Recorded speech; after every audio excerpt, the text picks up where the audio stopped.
Bapatla ecclesia of Jehovah Messiah channel నుండి వచ్చు మరి యొక్క సందేశానికి స్వాగతం. మతం యొక్క అసత్య బోధన నుండి పరిశుద్ధులకు ఒకసారే అప్పగింపబడిన బోధల్లోనికి దేవుడు మిమ్మల్ని నడిపించును గాక. ఈ సందేశం మీకు మీ కుటుంబానికి ఆశీర్వాదకరంగా ఉంటుంది గాక. యోహాను సువార్త 1వ అధ్యాయం 1వ వచనం. ఆదియందు వాక్యం ఉండెను, వాక్యము దేవుని యొద్ద ఉండెను, వాక్యము దేవుడై ఉండెను. వాక్యం కూడా దేవుడుగా ఉన్నాడు అనిపిస్తుంది మనకి, కానీ వాక్యం అనేది దేవుని యొక్క అట్రిబ్యూట్, దేవునికి సంబంధించినది.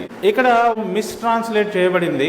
ఆ మొదటి వచనంలో దేని గురించి భక్తుడు చెప్పడానికి ప్రయత్నిస్తున్నాడు? వాక్యం గురించి ఆయన చెప్పడానికి ప్రయత్నిస్తూ ఉన్నాడు, అంతే కదా. ఒక వాక్యం ఉన్నది అంటున్నాడు, ఒక సౌండ్ ఉన్నది, ఒక ఎక్స్ప్రెషన్ ఉన్నది, ఒక స్టేట్మెంట్ ఉన్నది. చిన్న మంద భయపడి ఇలాంటి ఒక స్టేట్మెంట్ ఏదో ఉంది అక్కడ. భక్తుడు ఆ వాక్యం గురించి చెప్తున్నాడు. ఇప్పుడు ఏదైనా సరే ఉన్నది అని చెప్తే ఎక్కడుందో చెప్పాలి మీరు. ఇంటలెక్చువల్ థింగ్ ఏంటంటే తెలుసా? Space, time, matter. ఇవి మూడు కలిసి ఉంటేనే మనం దాన్ని ఎక్కడైనా చెప్పగలం. ఇవి మూడు కలిసి లేకపోతే రేషనల్ గా లేకపోతే ఇంటలెక్చువల్ గా చెప్పినట్టు కాదు.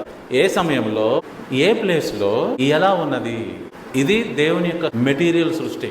ఇక్కడ భక్తుడు కూడా ఒక ఇన్ఫర్మేషన్ గురించి ఏం చెప్తున్నాడు? ఇప్పుడు టైం చెప్పాడు. ఎప్పుడుందంట? ఆదియందు ఉన్నది. అది ఎక్కడుంది? వాక్యము దేవుని యొద్ద ఉన్నది. ఒక ఇన్ఫర్మేషన్ గురించి చెప్పాడు, ఆయన యొద్ద ఉన్నది అన్నాడు, కానీ ఆ మెటీరియల్ వాట్ ఇట్ ఈస్, ఆ మూడో లైన్ దాని గురించే, కానీ ట్రాన్స్లేషన్ లో తప్పు చేశారు. నేను చదువుతాను. వాక్యము దేవుని దై ఉండెను, ఆ వాక్యము దేవుని దై ఉండెను. ఎవరు వాక్యం అది? ఇప్పుడు మీ దగ్గర ఒక స్టేట్మెంట్ ఉంది అనుకోండి, ఈ స్టేట్మెంట్ ఎక్కడుంది? ఫలానా ఇంట్లో ఉంది. ఎప్పుడుంది? ఫలానా సంవత్సరంలో ఉంది. ఎవరిది అది? వాక్యము ఎప్పుడు ఇండిపెండెంట్ గా ఎగ్జిస్ట్ అవ్వదుగా. ఎవరు పలకకుండా ఒక మాట చూద్దాం, మీరు చెప్పండి. రాదు. ఇది దేవుని దై ఉండెను అంటే దేవుడు పలికిన మాట. ఇంగ్లీష్ లో ఏముంది తెలుసా? In the beginning was the word, word was with God and word was divine. అక్కడ దేవుని గురించి ప్రస్తావనే లేదు. ద వర్డ్ వాజ్ డివైన్ అంటే ఏంటో తెలుసా? ఆ వాక్యము దేవుని వాక్యము అని చెప్పబడింది. ఇక్కడ దేవుని గురించి ప్రస్తావనే లేదు. అసలు ప్రస్తావన దేని గురించి? వాక్యం గురించి. In this first verse there is no mention of God. He is talking about some logos, some scriptures, some statement, some expression. ఆ ఎక్స్ప్రెషన్ యొక్క ఉనికి చెప్తున్నాడు. తెలుగులో స్పష్టంగా చెప్పాలని ప్రయత్నిస్తున్నాను. ఈ వాక్య భాగము ఒక వాక్యం గురించి చెప్పబడుతున్నది. ఆ వాక్యము ఎక్కడున్నది, ఏ సమయంలో ఉన్నది, ఎవరు పలికారు, అంతేగాని అది దేవుడా ఇంకోట అవటానికి వీలే లేదు. కానీ కాకమ్మ కబుర్లో చెప్తున్నారు ఇప్పుడు చాలా మంది. దేవుని వాక్యము దేవుడే, దేవుడే దేవుని వాక్యము అది ఇదని చెప్తున్నారు. No, that is wrong. ఈ స్టేట్మెంట్ ని కనీసం అర్థం చేసుకోవడానికి ఎంత జ్ఞానం కావాలి? మీరు సరి చేసుకోండి. వాక్యము దేవునిదై ఉండెను. ఎవరిదయ్యా ఈ వాక్యము అక్కడ ఉన్నది అంటే? అది దేవునిది, దేవుడు పలికినది. ఓకే, దేవుడు పలికిన వాక్యము ఇప్పుడు మళ్ళీ చూపిస్తాను చూడండి. ఆది కాండంలోకి రండి. ఇక్కడ పలికాడండి దేవుడు పలికిన వాక్యము. ఆది కాండము 1వ అధ్యాయము 3వ వచనం. దేవుడు పలికిన మొట్టమొదటి మాట అకార్డింగ్ టు ద బైబిల్. దేవుడు వెలుగు కమ్మని పలుకగా వెలుగు కలిగెను. ఇదిగోండి పలికాడు ఆయన వాక్యం. ఈ పలికిందే వాక్యం. ఆయన ఏం పలికాడు? ముందుగా వెలుగు కమ్మని పలుకగా వెలుగు కలిగెను. ఇప్పుడు మరలా యోహాను సువార్తలోకి వెళ్దాం. ఆ వాక్యము ఎవరిది? దేవునిది. ఇదిగో దేవునిది వాక్యం. ఆ పలికిన మాట ఇది. దేవుడు పలుకగా వచ్చిన స్టేట్మెంటే దేవుని వాక్యము. వాక్యం అంటే it's an entity man, it's not a person. దేవుని యొక్క అట్రిబ్యూట్స్ ను కూడా అర్థం చేసుకోలేని పరిస్థితుల్లో ఉన్నారు అంటే ఎంత అజ్ఞానమో, ఎంత దిగువ స్థాయిలో ఉన్నారో అర్థం చేసుకుందాము. ఈ యొక్క 1వ అధ్యాయంలో చక్కగా దేవుడు పలికిన మాటలన్నీ నేను చూపించవచ్చు. ఇప్పటికే మీకు అర్థమైంది. ఇప్పుడు మళ్ళీ యోహాను సువార్తలోకి రండి. ఆ 2వ వచనం చూద్దాం. చక్కగా మీ అందరికి అర్థమైపోద్ది. ఆయన ఆదియందు దేవుని యొద్ద ఉండే. ఆయన అని చెప్పాల్సి ఎందుకు వచ్చిందో తెలుసా? యోహాను యేసు ప్రభువుని చూస్తున్నాడు, చూశాడు కాబట్టి ఆయన అనాల్సి వచ్చింది. చూద్దాం. ఆయన ఆదియందు దేవుని యొద్ద ఉండెను, సమస్తమును ఆయన మూలముగా కలిగి ఉన్నదేదియో ఆయన లేకుండా కలగలేదు.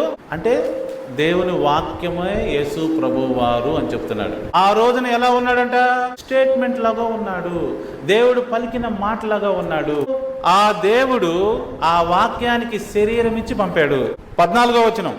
ఆ వాక్యము శరీరధారి అయి కృపా సత్య సంపూర్ణుడుగా మన మధ్య నివసించెను. దేవుడు వాక్యానికి శరీరం ఇచ్చి మనిషిని చేశాడు.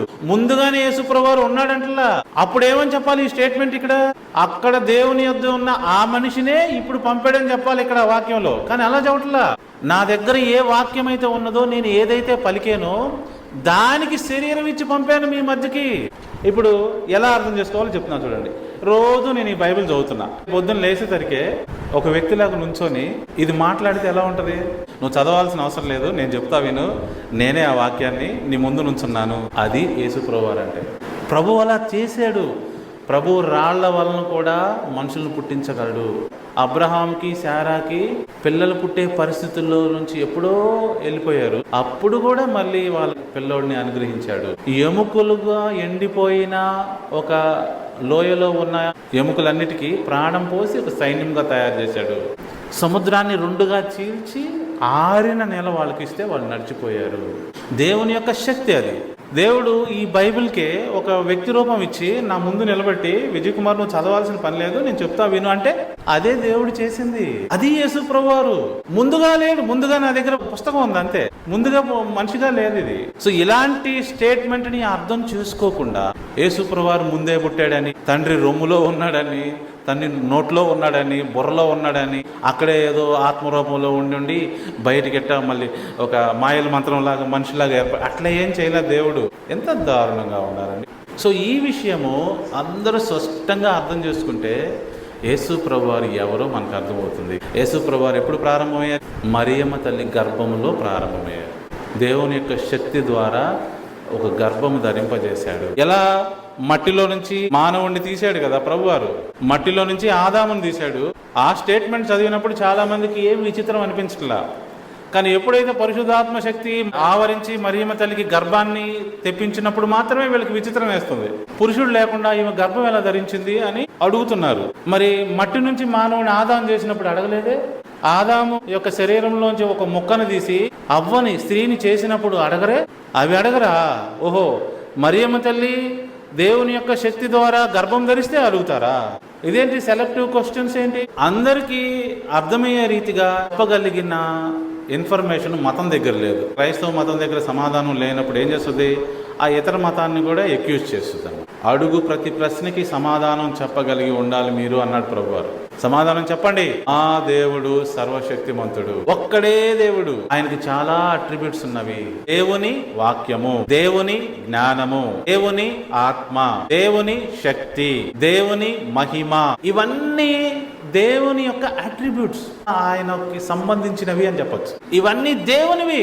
అర్థం కాని వాళ్ళు ఏం చేస్తారు? అపవాద్యారు మోసపోయిన వాళ్ళు ఇవన్నీ కూడా ఇంకొక వ్యక్తిని అనుకుంటారు. దేవుని వాక్యము ఒక వ్యక్తి, దేవుని జ్ఞానము ఇంకొక వ్యక్తి, దేవుని ఆత్మ ఇంకొక వ్యక్తి, దేవుని శక్తి ఇంకొక వ్యక్తి, దేవుని మహిమ ఇంకొక వ్యక్తి. ఇట్లా అందరూ భావిస్తూ ఉన్నారు. ఎందుకని? ఇలాంటి అండర్స్టాండింగ్ లోకి తీసుకెళ్లింది మతము. ఇందులో ఈ పర్సన్స్ ఉన్నట్టు కాదు. ఇంత చిన్న విషయాన్ని కూడా అర్థం చేసుకోలేకపోతున్నారంటే ఎంత లోగా నాలెడ్జ్ లో ఉన్నారో అందరూ అర్థం చేసుకోవాలి.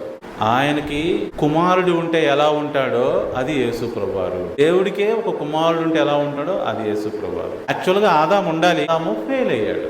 సో ఈ విధంగా యేసు ప్రభువారిని తెలుసుకోవటంలో ఇన్ఫర్మేషన్ మనం గమనించాలి.